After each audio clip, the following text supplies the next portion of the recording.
Hello दोस्तों, नमस्कार। आज की वीडियो में हम लोग पढ़ेंगे अविरतता का सिद्धांत यानी कि प्रिंसिपल ऑफ कॉन्टिन्यूटी। देखेंगे इसकी परिभाषा क्या है और इसके उदाहरण क्या हैं, इसके न्यूमेरिकल कैसे लगेंगे, सब कुछ इस वीडियो में हम देखेंगे। छोटी सी वीडियो होने वाली है, वीडियो को पूरा ज़रूर देखना। चलिए स्टार्ट करते हैं दोस्तों। चलिए देख लेते हैं इसकी परिभाषा क्या है। तो परिभाषा है, जब कोई आदर्श तरल क्या होता है? ऐसा तरल जो असंपीड्य तथा आश्यान हो। अब असंपीड्य और आश्यान क्या होता है ये देखते हैं। तो पहले है असंपीड्य। तो असंपीड्य ऐसा तरल होता है, देखिए, ऐसा तरल जिस पर दाब डालने पर इसके आयतन में कोई परिवर्तन ना हो, असंपीड्य तरल कहलाता है। आयतन आप समझते हैं ना, जैसे मान लीजिए आपने एक गिलास पानी लिया, अब आप पानी को हाथ से नीचे की तरफ से प्रेस कर रहे हैं, दबा रहे हैं अंदर की ओर। जैसे ये पेज है, दबा रहे हैं तो ये फैल जा रहा है, थोड़ा सा हल्का सा फैला लेकिन फैल रहा है। तो उसके आयतन में कोई परिवर्तन ना हो। अगर वो 1 लीटर के गिलास में आ जा रहा है तो आप चाहे जितना उसे दबा दें, लेकिन वो 1 लीटर के गिलास में दोबारा से अगर आप डालें तो आ जाए, इसे बोलते हैं असंपीड्य। और आश्यान किसे कहते हैं? श्यानता इसके पहले मैंने आपको पढ़ाई हुई है। आश्यान इसे कहते हैं जिसमें आंतरिक घर्षण बल यानी कि श्यान बल ना लगता हो। यानी कि जैसे आप श्यान बल कब नहीं लगेगा ये आप ध्यान दीजिए, जब उसमें श्यानता बहुत ही कम होगी। जैसे आप मान लीजिए किसी चम्मच से एक गिलास पानी को ऐसे बहुत तेज 3-4 बार से घुमाते हैं तो क्या होता है, आपका पानी घूमने लगता है और ऊपर का जो पानी है बहुत तेज घूमता है, जबकि जो नीचे का तली वाला उसका पानी होता है वो थोड़ा कम तेज घूमता है। तो उसमें क्या होता है, उसमें श्यान बल लगता है, उसके 2 परतों के बीच आंतरिक घर्षण बल लगता है। तो अगर यही जो आंतरिक घर्षण बल है आपका, ये आंतरिक घर्षण बल ना लगे तो उसे हम बोलेंगे आश्यान। वैसे आपको ज़्यादा इसे रटने की ज़रूरत नहीं है, आसान है, ये आप ऐसे ही याद कर लेंगे कि इतना ही सिर्फ आपको याद करना है। असंपीड्य तथा आश्यान आप भूल जाइए, इतना आप देखिए बस कि जब कोई आदर्श तरल किसी असमान अनुप्रस्थ परिच्छेद क्षेत्रफल की प्रवाह नली में धारा रेखीय प्रवाह में बहता है तो नली के प्रत्येक बिंदु पर अनुप्रस्थ परिच्छेद का क्षेत्रफल A तथा तरल का वेग B का गुणनफल सदैव नियत रहता है। यानी कि A1 B1 बराबर A2 B2 equal to constant, यानी कि नियत। इसे आप हिंदी में नियत बोलते हैं, इंग्लिश में कांस्टेंट बोलते हैं। अब देखिए, अभी आपको इसमें 2-3 शब्द ऐसे होंगे जो आप समझ नहीं पाए होंगे कि वो शब्द क्या है। सबसे पहला तो मैंने अभी आपको ये बता दिया, आदर्श तरल, ये आप नहीं समझ पा रहे थे लेकिन मैंने इसे बताया कि असंपीड्य आश्यान क्या होता है, इतना आप याद रखिए, आदर्श तरल। अब इसके बाद दूसरा तरल क्या है, अनुप्रस्थ परिच्छेद। ये बहुत ही इम्पॉर्टेंट है, मेन इम्पॉर्टेंट यही है और यही आप लोग बार बार भूल जाते हैं। तो देखिए, अब यहाँ पर अनुप्रस्थ परिच्छेद क्या है। जैसे मान लीजिए मेरे पास ये एक पाइप है, अब इसमें आप बताइए कि अनुप्रस्थ परिच्छेद क्या है। तो अनुप्रस्थ परिच्छेद इसका ये अंदर वाला पोर्शन है। कैसे? जैसे मान लीजिए आपके पास कोई पाइप है, ये आपके पास कोई पाइप है, ऐसे रहती है, एक तरफ आप कहीं मोटर पर लगाते हैं ये वाला पोर्शन, इससे आपका पानी निकलता है। अब इस पाइप में अनुप्रस्थ परिच्छेद ये अंदर वाला भाग होता है, जो अंदर आपको दिख रहा है ना, ये वाला भाग जो आपको ये दिख रहा है पूरा, इसे बोलते हैं अनुप्रस्थ परिच्छेद। ठीक, तो इसी वो यही बोला जा रहा है कि अनुप्रस्थ परिच्छेद का क्षेत्रफल, समझे, अनुप्रस्थ परिच्छेद का क्षेत्रफल A, इसे हम बोलते हैं A। इसका क्षेत्रफल जो है आप लोग जानते होंगे, क्षेत्रफल को हम A से दर्शाते हैं। तो इसका क्षेत्रफल, इस पूरे का क्षेत्रफल A, तो यहाँ पर A लिखा है, तथा वेग B का गुणनफल सदैव नियत रहता है। वेग B यानी कि जैसे आप इसे आपने किसी माध्यम में लगा दिया, आपके पास मोटर है, ट्यूबवेल है, कुछ भी है आपके पास, आपने उस माध्यम में इसे लगा दिया। अब लगाने के बाद क्या होगा कि वहाँ से कुछ पानी इसमें निकलेगा। अब पानी निकलेगा तो इसके अंदर जाएगा और अंदर जाने के बाद उसका कुछ वेग होगा और ये इसके अंदर जितनी भी बड़ी आपकी पाइप है पूरा क्षेत्रफल वो घेर लेगा। तो जो वेग होगा और जो इसका क्षेत्रफल है उसका गुणनफल सदैव कांस्टेंट रहेगा, यानी कि नियत रहेगा। ठीक, अब इतना आप समझ गए। अब आप एक बार इसे दूसरी भाषा में समझिए। जैसे मान लीजिए, अब वेग नियत कैसे रहेगा? ठीक, नियत रहेगा, आपने ध्यान लिया। अब इसे समझिए कि नियत रहेगा ये कैसे। तो इसके लिए 2 तरीके हैं, यहाँ पर आप लोग देखिए। अब मैंने मान लीजिए इसे लगा दिया किसी ट्यूबवेल में, पानी आ रहा है। तो आप लोगों ने देखा होगा जब आप एक सिरे को अपने यहाँ के मोटर या ट्यूबवेल में या समरसेबल में कहीं पर भी लगाते हैं और दूसरा सिरा अगर आप देखते हैं तो स्पीड सही रहती है उसकी पानी की। जब आप इस दूसरे सिरे को ऐसे पकड़कर हाथों से ऐसे आधा दबा देते हैं, इतना लगभग, तो पानी की स्पीड बहुत तेज हो जाती है। क्यों हो जाती है तेज? तो यहाँ पर इसीलिए तेज होती है क्योंकि यहाँ पर तो A1 और B1 में आपका जो क्षेत्रफल और वेग बराबर था। अब यहाँ पर आपने इस क्षेत्रफल को बहुत ही नीचे कर दिया तो निश्चित है वेग बढ़ेगा, क्योंकि A1 B1 बराबर A2 B2 होगा और A1 B1 बराबर A2 B2 होगा, तभी जो ये है कांस्टेंट रहेगा, यानी कि ये नियत रहेगा। ठीक, अब यहाँ पर आपने ये तो देख लिया कि A1 B1 बराबर A2 B2 ये रहेगा नियत यानी कि कांस्टेंट। और यहाँ पर अब हम देखते हैं कि ये A1 B1 बराबर A2 B2 बराबर कांस्टेंट ये सूत्र आया कहाँ से, यानी कि इस सूत्र का निगमन। ठीक, निगमन ये हिंदी होता है, मैंने ऐसे इंग्लिश लिख दिया है इसे। तो यहाँ से इसे देखते हैं इसका निगमन। तो यहाँ पर ये चित्र आपको मिल जा रहा है इसके लिए। अब यहाँ से हम देखेंगे कि इस चित्र के माध्यम से समझेंगे कि किस तरह से इसका निगमन आया, और इसके बाद एक न्यूमेरिकल भी देखेंगे जिससे आपका जो इसका सूत्र है ये भी याद हो जाए, साथ ही साथ आप न्यूमेरिकल करने के एबल भी बन जाएं। यहाँ से देखिए ये एक चित्र है, यहाँ पर ये है x सिरा और ये है y सिरा। इसका क्षेत्रफल है ये जो भी आपने देखा अनुप्रस्थ काट का क्षेत्रफल, ये जिसे आप बोलते हैं, ये बना नहीं है भी ढंग से। तो ये जो भी आपने देखा ये है इस टाइप का क्षेत्रफल, ये बड़ा है और ये वाला है ये थोड़ा छोटा है, ये है A2, ये है बड़ा वाला है A1, छोटा वाला है A2। यहाँ पर वेग कम है और यानी कि बड़ा है, और यहाँ पर B1 वेग है, यहाँ पर B2 वेग है, ये वाला। ठीक, अब यहाँ पर देखते हैं, क्योंकि देखिए x सिरे से प्रति सेकंड प्रवेश करने वाले तरल का आयतन, आयतन बराबर आप जानते हैं, आयतन बराबर होता है लंबाई गुणे चौड़ाई और गुणे में ऊंचाई, ये होता है आयतन। अब यहाँ पर कैसे आप जानेंगे लंबाई क्या है, चौड़ाई क्या है, ऊंचाई क्या है? यहाँ पर पहले आप इसे देखिए, इस फिगर को आप देख रहे हैं अच्छी तरह से, ये क्या है, गोल है। ठीक, तो हम इसी को देखते हुए एक चित्र अपने इस पेज में ड्रा कर लेते हैं। ये गोल है, यहाँ पर हम एक बना देते हैं गोला, ये भी आप तुलना कीजिए इससे। ठीक, ये गोल हो गया, देखें ये गोल हो गया ना। अब आयतन A1 B1 होता है, ये A1 B1 आया कहाँ से? तो इसके लिए यहाँ पर इस चित्र में देखिए ये है हमारी पाइप का जो गोला होता है।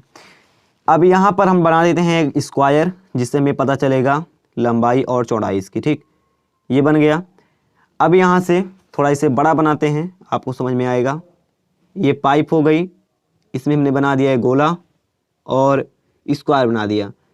अब आप इसमें कितना भी करेंगे, इसमें आपको क्या मिलेगा? केवल यही मिलेगा, इसमें लंबाई क्या है, चौड़ाई क्या है और इस पाइप की ऊंचाई क्या है। ये हो जाएगी पूरे पाइप की ऊंचाई, ये हो जाएगी पूरे पाइप की चौड़ाई, दो चीज़ मिलेगी।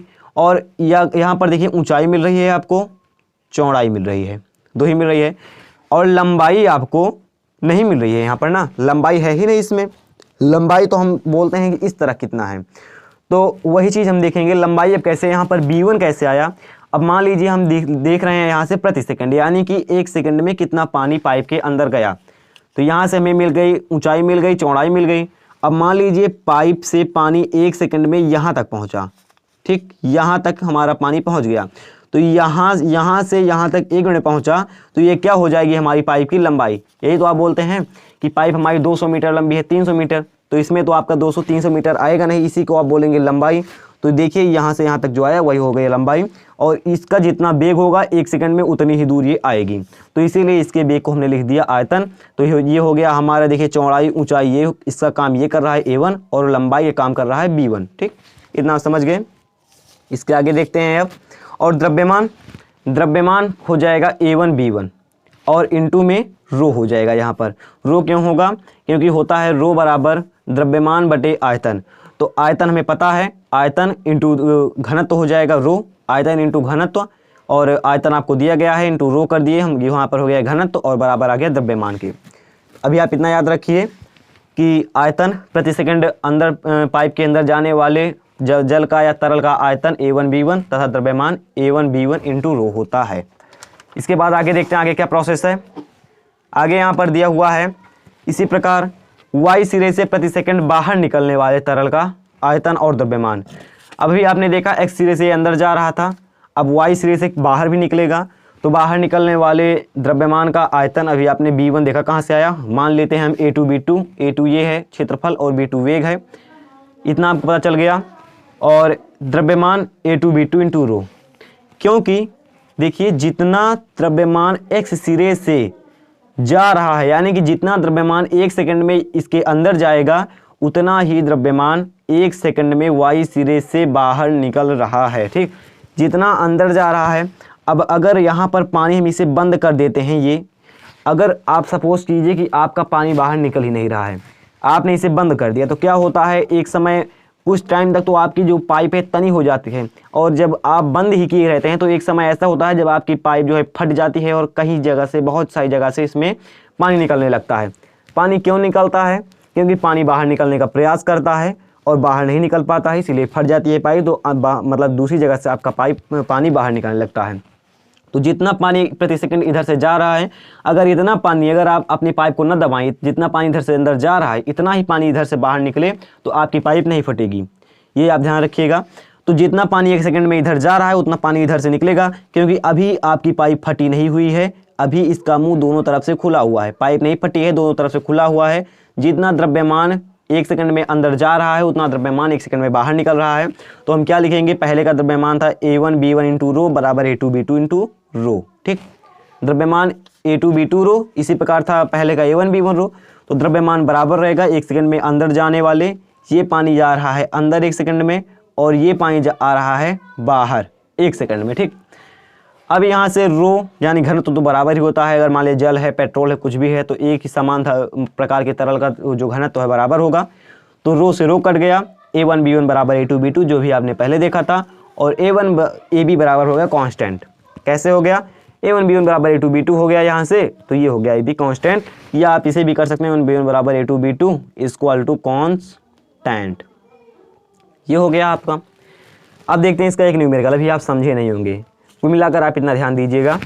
जितना पानी 1 सेकंड में यहाँ से अंदर जा रहा है उतना पानी 1 सेकंड में इधर से बाहर निकलेगा, कैसे भी निकले वो बात की बात है, लेकिन पानी निकलेगा। एक देखते हैं क्वेश्चन। अब देखते हैं कि 12 मीटर त्रिज्या की नली से 10 मीटर पर सेकंड की गति से तरल प्रवाहित होता है। 6 मीटर त्रिज्या की नली से वह तरल बाहर निकलता है। तरल का वेग ज्ञात कीजिए। कैसे आप ज्ञात करेंगे, पहले आपको देखिए A1 दिया गया है, A1 अभी नहीं दिया गया है, पहले की देखिए त्रिज्या R1 दी गई है, आपका 12 मीटर दी गई है, और B1 पहले का वेग दिया गया है 10 मीटर पर सेकंड दिया गया है। इसके बाद आपको R2 दिया नहीं गया है कि दिया गया है R2 दिया गया है 6 मीटर त्रिज्या, और आपको B2 निकालना है। B2 कितना होगा आपको ये निकालना है। अब आप ये बहुत अच्छी तरह से जानते हैं कि A1B1 बराबर A2B2 होता है। A1B1 नहीं पता है भी आपको। A1 मतलब होता है अभी जैसे मैंने आपको बोला कि अनुप्रस्थ काट का क्षेत्रफल, इस पूरे पाइप का क्षेत्रफल। आपको भी केवल यहाँ से यहाँ तक, ये केवल अभी दी गई है आपको 12 मीटर इधर का बड़ा वाला, और यहाँ से यहाँ तक ये आपको दी गई है 6 मीटर। 12 मीटर दिया गया है, 6 मीटर दिया गया है। अब आप इसका क्षेत्रफल निकालेंगे, जैसे भी आपने पहले देखा कि ये होता है गोलाकार, और गोला यानी वृत्त का क्षेत्रफल क्या होता है, R त्रिज्या हो तो पाई R स्क्वायर ये होता है, तो बस वही रखेंगे। तो A1 बराबर हो जाएगा यहाँ से, A1 बराबर पाई R1 का स्क्वायर, और A2 बराबर हो जाएगा पाई R2 का स्क्वायर। तो A1B1 बराबर A2B2 रखते हैं। A1 का मान क्या है, यहाँ से पहले यहाँ से लिख देते हैं A1B1 बराबर A2B2। ये अभियंता के सिद्धांत से है, ये आप जानते हैं। तो A1 का मान क्या है, पाई R1 square, pi into R1 का स्क्वायर इंटू B1 आपका यहाँ पर दिया गया है, यहाँ से 10 मीटर गुणे 10 बराबर A2 आपका दिया गया है पाई R2 का स्क्वायर, पाई इंटू R2 का वर्ग इंटू कितना आपको यहाँ से दिया गया है B2 आपको नहीं दिया गया है। अब यहाँ से देखिए इतना आपने सूत्र में रख दिया। अभी आपने केवल यही रखा A1B1 बराबर A2B2। ठीक, अब दोनों में आपको कुछ कॉमन दिख रहा है, आंसर है पाई से पाई हम कर देते हैं कैंसिल, पाई आपका हमेशा कट जाएगा। अब R1 यानी कि 12 का स्क्वायर कितना होगा, 12 बराबर 144, 144 इंटू 10 बराबर R2 का मान है 6 का स्क्वायर होगा 36 इंटू B2 निकालना है ना, B2 हो गया। अब यहाँ से क्या होगा, यहाँ से 36 गुणे में है, पक्षांतर करेंगे भाग में आ जाएगा 144 गुणे 10/36 ये हो गया। काटते हैं 6 दूनी 12, 6 चौक 24 और यहाँ से ये हो जाएगा 6 हो गया। फिर से काटते हैं 6 चौक 24 4 और ये हो गया 40 मीटर पर सेकंड। ये आपका आ गया आंसर। ठीक, पहले 6 से काटा, 6 दूनी 12 और 6 चौक 24, फिर 6 से काटा तो 4 आ गया, 4 धामा 40 मीटर पर सेकंड। अब आप देखिए कितना यहाँ पर डिफरेंस था इसके आंसर में। यहाँ से अगर आप देखेंगे तो यहाँ से अभी आपका क्या था, 12 मीटर त्रिज्या थी, यहाँ से त्रिज्या आधी हो गई तो क्या हो गया, ये 4 गुना हो गया। ये आप याद रखिएगा, त्रिज्या आधी करने पर वेग 4 गुना हो जाएगा। तो आपने देखा आपका यही लॉजिक सेम लगता है। आप लॉजिक याद रखेंगे कि जैसे इधर से पानी पूरा आ रहा है, इधर से आ रहा है और आप इधर पाइप को दबाएंगे तो पाइप जो है बहुत तेज़ी से, अगर आप आधा दबा लेंगे तो बहुत तेज़ी से पानी निकलना स्टार्ट हो जाएगा। यही लॉजिक है अविरतता का सिद्धांत। आपकी पाइप का सिद्धांत जो है, पाइप का सिद्धांत